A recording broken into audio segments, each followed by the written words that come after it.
अस्सलामुअलैकुम dear student, मेरा नाम मेहरान खान केमिस्ट्री विद मेहरान के साथ और आज का हमारा टॉपिक है अल्केन्स और पैराफाइन्स। तो अल्केन क्या होता है, अल्केन को हम किस तरह तैयार करेंगे। तो सबसे पहले जो हमारे पास है अल्केन में हमारे पास सबसे सिंपलेस्ट कंपाउंड जो है वो हमारे पास है CH4 methane. Simplest compound alkanes का ये है, सबसे छोटा जो कंपाउंड अल्केन में आता है वो ये है। इसके बाद हमारे पास अल्केन्स में जितने भी कार्बन्स हैं, जैसा यहाँ पे अगर मैं देखूँ जो CH4 में कार्बन है, अब इसका जो हाइब्रिडाइजेशन होगा इस कार्बन का वो क्या होगा, sp3 होगा। यानी अल्केन में जो भी कार्बन आप लोगों के पास होगा उस कार्बन का हाइब्रिडाइजेशन sp3 होगा। जैसे अगर मैं लिख दूं CH3 तो यहाँ पे आप देख रहे हो ये कार्बन जो हमारे पास है ईथेन का, ये कार्बन और ये दोनों कार्बन हमारे पास क्या है, sp3 हाइब्रिडाइज है। क्या है, sp3 हाइब्रिडाइजेशन होगा, इसमें sp3 होगा। तो अल्केन में जितने भी कार्बन है इसका हाइब्रिडाइजेशन sp3 होगा। इसके बाद जो हमारे पास है कि अल्केन सैचुरेटेड हाइड्रोकार्बन्स होता है। सैचुरेटेड हाइड्रोकार्बन्स क्या होता है, जो सारे सिंगल बॉन्ड हो, सारे के सारे सिंगल बॉन्ड। जैसे यहाँ पे देखो कार्बन ने 4 सिग्मा बॉन्ड बनाए, यहाँ पे आप देख रहे हो यहाँ पे सिंगल बॉन्ड, यहाँ पे सिंगल बॉन्ड, ये हमारे पास सारे जितने भी है सारे सिंगल बॉन्ड है। तो सैचुरेटेड हाइड्रोकार्बन है। जैसे अल्कीन और अल्काइन अनसैचुरेटेड होता है, इसमें डबल बॉन्ड भी होता है और ट्रिपल बॉन्ड, लेकिन अल्केन में सारे के सारे सिंगल बॉन्ड होंगे। तो सैचुरेटेड हाइड्रोकार्बन हैं, ये आप लोगों ने पढ़ा भी था हमारे पास जब सॉल्यूशन हम स्टडी करते थे। तो हमारे पास सॉल्यूशन में हम बोलते थे कि अगर हमारे पास फॉर एग्जांपल यहाँ पे वाटर है, इस बीकर में हमारे पास वाटर है, अब इसमें हम सोडियम क्लोराइड हल कर रहे हैं। अब जब तक सोडियम क्लोराइड इसमें हल होगा तो हमारे पास अगर मजीद उसमें सोडियम क्लोराइड हल ना हो, एक हद तक हल हो जाए, इसके बाद सोडियम क्लोराइड उस पानी में हल ना हो, तो हम बोलेंगे सैचुरेटेड सॉल्यूशन। तो वहां पे मतलब मजीद सोडियम क्लोराइड हल ना हो तो सैचुरेटेड सॉल्यूशन। तो यहाँ पे इसको सैचुरेटेड, यानी क्वेश्चन अगर यह है कि क्यों हमारे पास अल्केन को सैचुरेटेड हाइड्रोकार्बन्स बोला जाता है, तो रीजन ये है कि कार्बन 4 बॉन्ड बनाता है, मजीद वो बॉन्ड नहीं बना सकते हैं। कि फॉर एग्जांपल यहाँ पे आप कह रहे हैं कि एक और बॉन्ड, हम यहाँ पे कार्बन ने 4 बॉन्ड बनाया और आप कह रहे कि नहीं यहाँ पे हम एक और OH भी ऐड करना चाहते हैं, तो इस तरह नहीं हो सकता है, क्योंकि इसमें कैपेसिटी नहीं है। कार्बन ने 4 बॉन्ड बनाते हैं, वो फुली सेटिस्फाई है 4 बनाए, तो इस वजह से उसको बोला जाता है सैचुरेटेड हाइड्रोकार्बन्स। इसके बाद हमारे पास अल्केन में जो ज्योमेट्री होगी, उसका जो शेप होगा वो हमारे पास टेट्राहेड्रल ज्योमेट्री। यानी यहाँ पे मीथेन में अगर किसी ने आपको कहा कि मीथेन का जो ज्योमेट्री होगा, शेप होगा, तो वो क्या होगा, वो हमारे पास टेट्राहेड्रल ज्योमेट्री होगा। इसके बाद जो जनरल फार्मूला हमारे पास अल्केन का है CnH2n+2। ये पहले भी मैंने बताया कि CnH2n+2 ये किस तरह फॉलो, यानी हम इसको किस तरह प्रूव करेंगे। फॉर एग्जांपल आपके पास एक कंपाउंड है, इसमें 5 कार्बन है। कितने हैं, 5 कार्बन हैं। अब किसी ने आपको बताया कि इसमें हाइड्रोजन कितने होंगे, तो याद रखो ये n कार्बन नंबर को शो कर रहे हैं, तो यहाँ पे अगर 5 मल्टीप्लाइड, तो हम n को 2 के साथ मल्टीप्लाई करेंगे, तो 5 हाइड्रोजन कितने होंगे, तो 5 को 2 के साथ मल्टीप्लाइड कर दो, 5 मल्टीप्लाइड बाई 2 10 आ जाएगा, और 2 इसके 10 हो जाएगा, 10 के साथ 2 ऐड कर लो तो हमारे पास 12 हो जाएगा। तो ये हमारे पास, हम ये कहेंगे कि अल्केन का जनरल फार्मूला CnH2n+2 है। इस हमारे पास अल्केन के लिए एक वर्ड्स यूज होता है पैराफाइन्स। पैरा मीन्स लेस और लिटिल, और हमारे पास एफाइन्स मीन्स एफिनिटी और रिएक्टिव। तो हमारे पास इन दोनों को मिला के तो मतलब है कि लेस रिएक्टिव है, हमारे पास अल्केन लेस रिएक्टिव हैं। इसके बाद हमारे पास कार्बन 4 बॉन्ड बनाता है, तो 4 valency of carbon atom are fully satisfy by other carbon और हाइड्रोजन। कार्बन ने 4 वैलेंसी सेटिस्फाई, कार्बन के 4 बॉन्ड जो है या 4 वैलेंसी सेटिस्फाई हैं या कार्बन के साथ या हाइड्रोजन। जैसे यहाँ पे अगर मैं मीथेन को देखूं तो मीथेन ने चारों के चारों बॉन्ड बनाए हुए हैं, सेटिस्फाई हैं, चारों के चारों बॉन्ड हाइड्रोजन के साथ बनाए हुए हैं। और यहाँ पे अगर आप देखो इस कार्बन ने 3 बॉन्ड तो हाइड्रोजन के साथ बनाया और एक कार्बन के साथ, तो हम ये एक कार्बन 4 बॉन्ड सेटिस्फाई रखता है, 4 बॉन्ड पूरे बनाता है या हाइड्रोजन के साथ या कार्बन के साथ। और इसके बाद हमारे पास जो एंगल यहाँ पे आ रहा है मीथेन में, यानी हम ये कहेंगे कि 109.5 डिग्री हमारे पास एंगल होता है इसमें। तो ये हमारे पास हो गया अल्केन्स। अब हमने general methods of preparation of alkane, कि अल्केन किन किन तरीकों से तैयार होता है। अल्केन को तैयार करने के जो तरीके हैं वो हमने डिस्कस करें। तो सबसे पहला जो तरीका हमारे पास है वो हाइड्रोजनेशन है। हाइड्रोजनेशन का मतलब क्या है? Addition of hydrogen. Addition of hydrogen is called hydrogenation. किसी भी कंपाउंड में जब हम हाइड्रोजन ऐड करते हैं तो हाइड्रोजनेशन। जैसे अब अगर हम यहाँ पे देखें, ये हमारे पास हमने कंपाउंड लिया है ईथीन।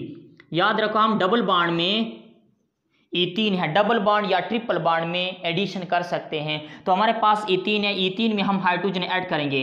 ईथीन रिएक्ट करेगा हाइड्रोजन के साथ in the presence of nickel catalyst. यहाँ पे निकल कैटलिस्ट है 200 degree Celsius to 300 degree Celsius temperature to form ethane. हमारे पास क्या बन जाएगा? ईथेन बन जाएगा। हमने क्या बनाना है? देखो मेन मकसद क्या हो गया, हमने अल्कीन लिया, अल्कीन लिया और इससे हमारे पास बन गया क्या? अल्केन बन गया।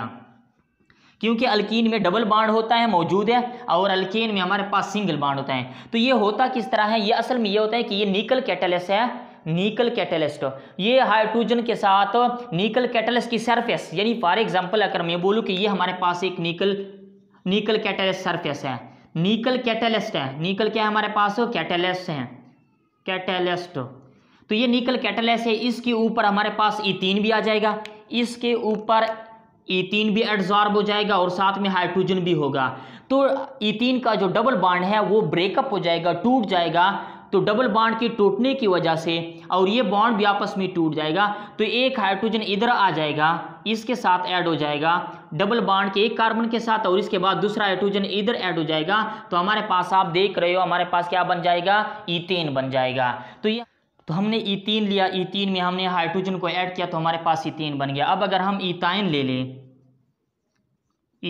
ले ट्रिपल बॉन्ड और इसमें हम हाइड्रोजन ऐड करें तो हमारे पास ईथेन बन सकता है, हमारे पास ईथेन बन सकता है। लेकिन इसमें क्या होगा? वही निकल की मौजूदगी में। तो हम कहेंगे ethyne react with hydrogen, ethyne react with hydrogen in the presence of nickel at 200 degree Celsius to 300 degree Celsius temperature to form ethane.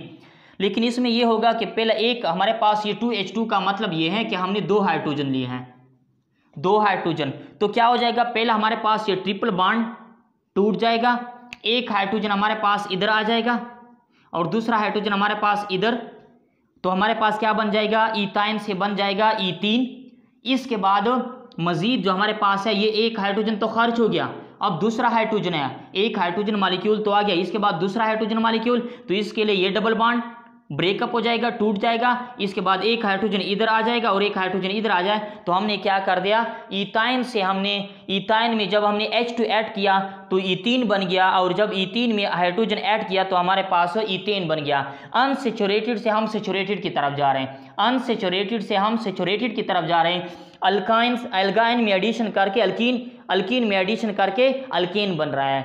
तो हमारे पास हाइड्रोजनेशन है। इसके बाद अब यहाँ पे एक और बात भी है कि ये निकल जो है कैटलिस्ट है, या यहाँ पे जो निकल हमने लिया है इसकी जगह पे हम प्लेटिनम PT या PD प्लाडियम ये दोनों भी यूज़ कर सकते हैं।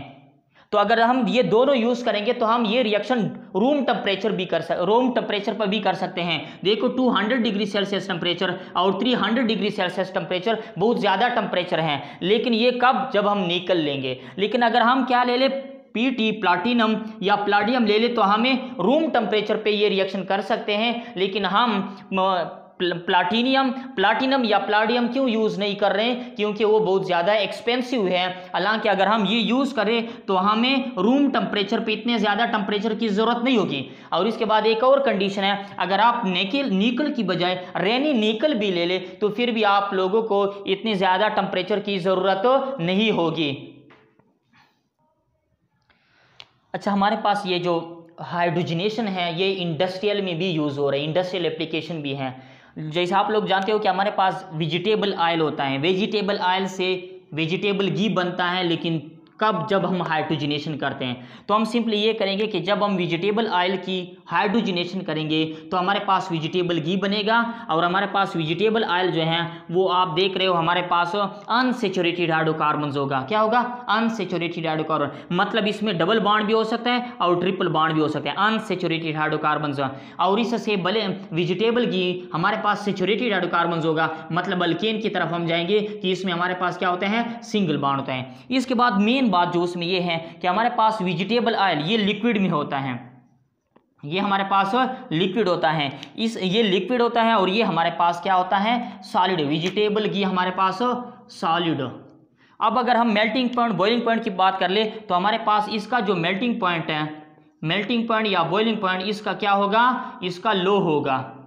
और इसका जो मेल्टिंग पॉइंट है या बॉइलिंग पॉइंट है वो हमारे पास क्या होता है? हाई होता है, हमारे पास हाई होता है। तो ये हमारे पास ये भी हाइड्रोजनेशन है कि जब हम क्या बनाते हैं? वेजिटेबल ऑयल से वेजिटेबल घी बनाते हैं, वेजिटेबल ऑयल से वेजिटेबल घी बनाते हैं, तो वहाँ पे भी जो हमारा प्रोसेस होता है, इंडस्ट्रियल प्रोसेस होता है, वो भी हाइड्रोजनेशन होता है।